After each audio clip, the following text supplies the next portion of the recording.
تُسَبِّحُ الْأَطْيَارِ، قرآن کی آیت ہے، سورہ صافات پڑھے ہیں. وَالطَّيْرُ قَدْ كُلِّ عَلِمَ صَلَاتَهُ وَتَسْبِيحَهُ، پرندے ہاتھ کھول کر عبادت کرتے ہیں. معلوم ہوا پرندوں کو بھی عبادت کا عمل معلوم ہے کہ ہاتھ کھول کر عبادت کی جاتی ہے. پرندے ہاتھ کھول کر عبادت کرتے ہیں اور ان کو اپنی نماز کا بھی علم ہے، اپنی تسبیح کا بھی علم ہے. سورہ صافات دیکھ لیں گھر جا کے. پرندوں کو اپنی صلاۃ کا بھی علم ہے، اپنی نماز کا بھی علم ہے، اپنی تسبیح کا بھی علم ہے. امام فرما رہے وَبِسْمِهِمْ تَسْبِيحُهُ بِالْأَطْيَارِ، پرندے آسمانوں میں اڑتے ہوئے میرے ہی نام کی مالا جپتے ہیں. سبحان اللہ. اس کے بعد فرمایا وَأَنَّ الْعَرْشِ لَمْ يَسْتَقِرْ حَتَّى لَمْ يَكُنْ بِالنُّورِ عَلَيْهِ كُتِبَ لا الہ الا اللہ محمد رسول اللہ علی ولی اللہ. عرش کو اللہ نے خلق کیا، عرش استقرار نہیں پا رہا تھا، قائم نہیں ہو رہا تھا کیونکہ بغیر ستون کا تھا. تو اللہ نے نور کے ساتھ اس پر لکھ دیا لا الہ الا اللہ محمد رسول اللہ علی ولی اللہ. جب اللہ کا عرش بغیر علی کے قائم نہیں ہوتا تو آپ کی ہماری عبادتیں بغیر علی کے کس طرح قائم ہو؟ اس قدر اہمیت ہے اس کلمہ ولایت کی. اور قرآن میں اس کلمہ ولایت کو خدا نے کہا کلمہ طیب ہے، پاک و پاکیزہ کلمہ ہے.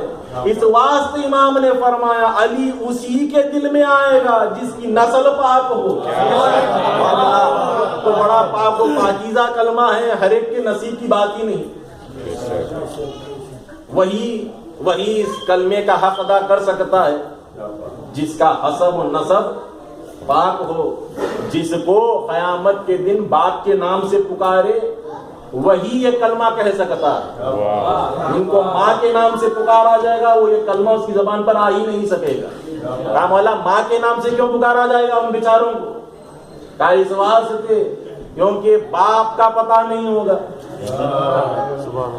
آپ نے خاموشی میں سن لیا. کیوں پتہ نہیں ہوگا؟ کیونکہ امانتوں میں خیانتیں بہت ہوئی، اور جب خیانت ہوتی ہے تو علی کے در سے دوری ہوتی ہے. یہی تو سبب ہے. جب اس در سے دوری ہوتی ہے تو کبھی یہ ہاتھ سے ظلم کرتے ہیں، کبھی یہ اپنی زبانوں سے ظلم کرتے ہیں، اور کبھی ان دونوں کے ذریعے ان پر ظلم ہوا. ہاتھوں سے بھی ہوا، زبانوں سے بھی ہوا. اور اس قدر ظلم ہوا کہ ان کا تعارف ان کی مصیبتوں سے ہو گیا. کوئی شخصیت یہاں یہ نہیں چاہے گی کہ اس کا تعارف اس کی کسی گزری ہوئی مصیبت سے ہو، مگر جس کی مصیبت ہی اس کا تعارف بن جائے.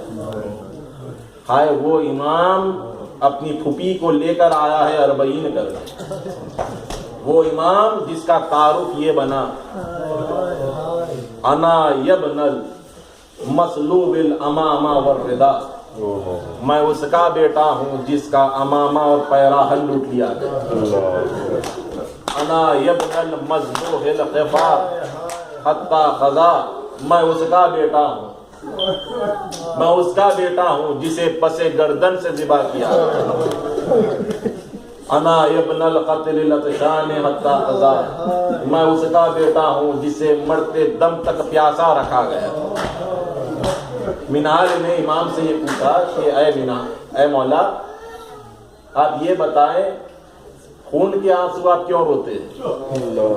یقیناً کل آپ مجلس میں آئیں گے اور اپنا خون بہا کر نذرانہ پیش کریں گے. یقیناً میں سمجھتا ہوں کہ یہی 40 کی وہ تاریخ کی جہاں سے ہمیں یہ سند ملتی ہے کہ آل محمد پر خون بہایا جائے، کیونکہ عالم غیر معلمہ نے سب سے پہلے حسین پر خون بہایا اور بہا کر یہ دلیل قائم کر دی کہ دیکھو اس حسین کی نصرت اس خون سے کی جاتی ہے. اور خود چوتھے امام نے 40 سال کوئی ایسا وقت نہ گزرا کہ سجاد کی آنکھوں سے خون جاری نہ ہوتا. اور خون جاری کب ہوتا ہے معلوم ازادارو؟ دیکھیں آپ جب آپ شدت گریہ آپ کی بڑھ جاتی ہے تو دیکھا ہوگا، میں کوئی ایسی نئی نامعلوم بات نہیں کر رہا ہوں، جب شدت گریہ بڑھ جاتی ہے تو یہ آنکھ آپ کے سرخ ہو جاتے ہیں. یہ سرخ کیوں ہو جاتے ہیں؟ یہ خون آپ کے جسم میں دورانگی اتنی بڑھ جاتی ہے کہ آنکھ کی جھلی پر جوش مارتا ہے، تو اس قدر یہ آنکھ لال ہو جاتی ہے، سفیدی سرخی میں تبدیل ہو جاتی ہے. سجاد پر اتنا شدت گریہ کہ یہ آنکھ کی جھلی اب پھٹ گئی کہ اب آنسو نہیں نکلتے تھے، خون بہتا. منال پوچھ رہے مولا خون کیوں روا ہوتا ہے آپ کی آنکھوں؟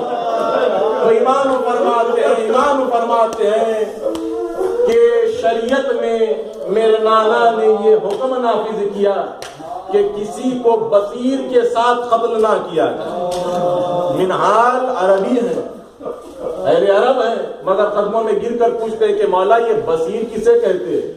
امام رو کر یہ فرماتے ہیں کسی جانور کو چاروں طرف سے گھیر کر اس پر اتنے پتھر برسائے جائے کہ وہ دم توڑ کر مر جائے، اسے بصیر کہتے ہیں. اور امام کی آنکھوں سے خون روا ہوا. فرمایا جس بانی شریعت نے جانور کے لیے یہ حکم دیا، ہائے اسی کا نواسا نرغے آدھا میں گرا ہوا تھا، کوئی تیر برسا رہا تھا، کوئی تلوار مار رہا تھا، اور جس کے پاس کچھ نہیں چولی میں پتھر بھر کر میرے آدھا پر برسا رہے. اللہ اکبر. آزادارو رو لے حسین کا روئی ہے، حسین کا چہلم ہے، اور تنہا ایک حسین کا چہلم نہیں، جس کے گھر سے 18 لاشیں نکلے ان کا چہلم. اللہ اکبر. منہال نے پوچھا مولا کیا یہی ایک سبب ہے آپ کے خون بہانے کا؟ کہا نہیں منہال، تجھے معلوم ہے میں ہر نماز میں قنوت میں حارث بن نوفل پر لعنت پڑھتا ہوں. منہال نے پوچھا کیا وجہ ہے میرے مولا؟ کیا کوئی نماز اس ملعون پر لعنت کیے بغیر، نفرین کیے بغیر نہیں گزرتی؟ امام رو کر یہ فرماتے ہیں اے منہال یہ وہ ملعون ہے جسے شمر نے یہ ڈیوٹی لگائی تھی. کیا ڈیوٹی لگائی تھی؟ کربلا سے شام تک پہنچے جب تک خیال یہ رکھنا زینب کی آنکھ بند نہ ہو. خیال یہ رہے زینب کی آنکھ بند نہ ہو، اور جب تھکن کے مارے آنکھ بند ہو اس کو تازیانے سے تقریب. حضرت مگر حسین بس یہی سلیقہ ہے انہوں نے کہا جب آنکھ زینب کی بند ہو تو اس کو تازیانے سے زخمی کرنا. پھر ایک مرتبہ منہال نے پوچھا مولا کیا یہی سبب ہے خون رونے کا؟ کہا نہیں یہ بھی کافی نہیں. کہا مولا اس کے بعد کیا ہے؟ کہا اس لیے خون روتا ہوں کیونکہ میں نے اپنی بہن کی خواہش کو پورا کیا. اللہ اکبر. کہا شادی جملے پر پہنچ جاتے ہمارے بدلی نہیں حاصل ہو جاتا. یقیناً میرے بھی گھر بہنیں ہیں، آپ کے بھی گھر بہنیں ہوں گی. بھائی کو بہن سے کتنی محبت ہوتی ہے جہاں اندازہ لگائیں. منہال پوچھتے ہیں کون سا ایسا جہان میں بھائی ہوگا جو بہن کی خواہش کو پورا کر کے خون کے آنسو روتا ہے؟ امام نے رو کر فرمایا جو خواہش میں نے پوری کی اگر تو بھی پوری کرتا تو یقیناً تو بھی خون کے آنسو روتا. ہمارا کیا ہوا؟ ایک مرتبہ رو کر امام فرماتے ہیں ہمیں جب گلیوں سے گزارا جاتا اس طرح گزارا گیا. میں روایت سناؤں گا مگر یہ جملہ سن لے. تب کی دھوپ میں، رات کی چاندنی میں اس طرح اہل حرم کو گزارا گیا کہ زیارت ناہیہ میں آپ کے میرے زمانے کے امام سلام کرتے ہیں. میرا سلام و ان دادیوں پر جن کے چہرے سردی اور گرمی کے سبب پہچانے نہیں گئے، جن کے چہرے سردی اور گرمی کے سبب پہچانے نہیں گئے، سکینہ نے آ کر مجھ سے کہا بھیا کئی دن ہو گئے سائے میں نہیں بیٹھی، اگر اجازت دے تو ایک شجر کے نیچے سائے میں بیٹھ جاؤ۔ امام کہتے آج اجازت نہ دیتا، جیسے میری بہن آگے بڑھی شمر لئی قادیانہ لہراتا ہوا میری نظروں کے ساتھ حضرت الحسین، خدا کو کوئی غم میں نہ رلائے سوائے غم حسین۔ دادا بڑے قیامت کے مسائل میں کیا بیان کروں، کیا کیا ظلم ہوا اہل حرم پر، مگر ایک عجیب و غریب روایت میں نے یہ پڑھی، امام سجاد فرماتے دیکھیں کربلا میں کیا کیا ظلم ہوا، میں دہرا دوں تاکہ آپ کو اندازہ ہو جائے کس کا چہل ہو رہا ہے۔ عباس کے بازو کٹے، علی اکبر نے سینے میں برچی کھائی، قاسم کا لاشا پامال ہوا، 6 ماہ کا شیرخوار گلے پر تیر سہشبا کھایا، اور محمد قتل کر دیے گئے۔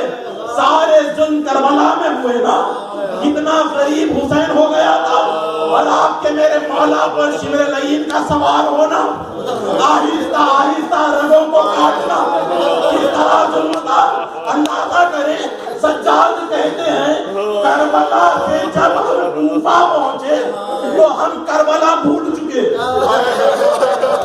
کربلا سے جب کوفہ پہنچے کربلا بھول چکے، اور جب کوفے سے شام پہنچے مکمل کربلا ذہن سے نکل گئے۔ اس واسطے 3 مرتبہ کا الشام اللہ اکبر۔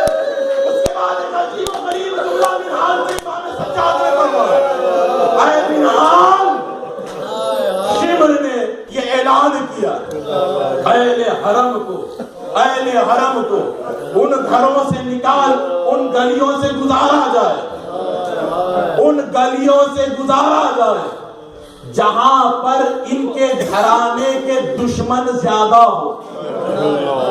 پھر امام فرماتے ہیں گلیوں سے گزر کر جب ہم شام پہنچے، نہ میں نے پھوپھی زینب کو پہچانا نہ پھوپھی نے مجھے پہچانا۔ ہمارا کیوں نہیں پہچانا؟ راستے میں ہم ہمارے دادا کے بدلے دیتے ہوئے آئے، ہر گلی پر شمر اعلان کرتا یہ علی کی اولاد ہے، علی نے تمہارے باپ داداؤں کو قتل کیا تھا نا، آؤ علی کی اولاد سے بدلہ لے لو۔ کوئی آگ پھینک کر مارتا، کوئی پتھر پھینک کر مارتا، یہ وہ سبب تھا کہ نہ میں نے زینب کو اللہ اکبر۔ بس ایک جملہ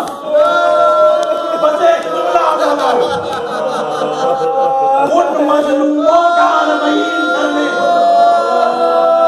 سجاد آئے، زینب کے ساتھ آئے، کربلا آئے۔